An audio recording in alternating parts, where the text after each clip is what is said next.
ჭაღარათავს სწავლა ეძნელებოდაო ამბობდნენ რომაელები. რომაელები კი არ ცდებოდნენ.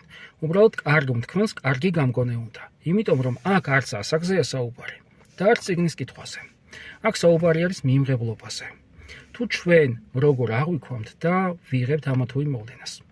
აი წარმოიდგინე, შეიძლება იყო 40, 50 და ასე შემდეგ გზევით, მაგრამ შეწყვეტილი გაქვს თვითგანვითარება.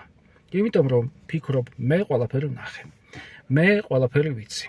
მე ყველაზე ძლიერი ვარ, მე შეუცვლელი ვარ, მე ერთადერთი ვარ. მე და ამ დროს როგორც კი რეალობის წინაშე დადგები, შენ მარტო ხარ, მოუმზადებელი ხარ. საერთოდ არ იცი. რამდენჯერ ქონია ასეთი შემთხვევა? ბოლოს როდის შეწყვიტე შენ თვითგანათლება, განვითარება, განა ის რომ ტელევიზორს უყურებ ან სკროლავ, თვითგანვითარება როდის შეწყვიტე? გახსოვს? შეიძლება არ გახსოვდეს. თუ გახსოვს, ბოლოს შენსავე ცხოვრებისეული გამოცდილებიდან რა სწორი ანალიზი გააკეთე, რა სწორი დასკვნა გამოიტანე, რა გასწავლა იმან, რომ აი ეს რომ მოხდა შენ ცხოვრებაში, რაღაცა მოვლენა რომ იყო. რა შეცვალა მან შენში. თვითგანახლება როდის შეწყვიტე, ან როდის გააგრძელე.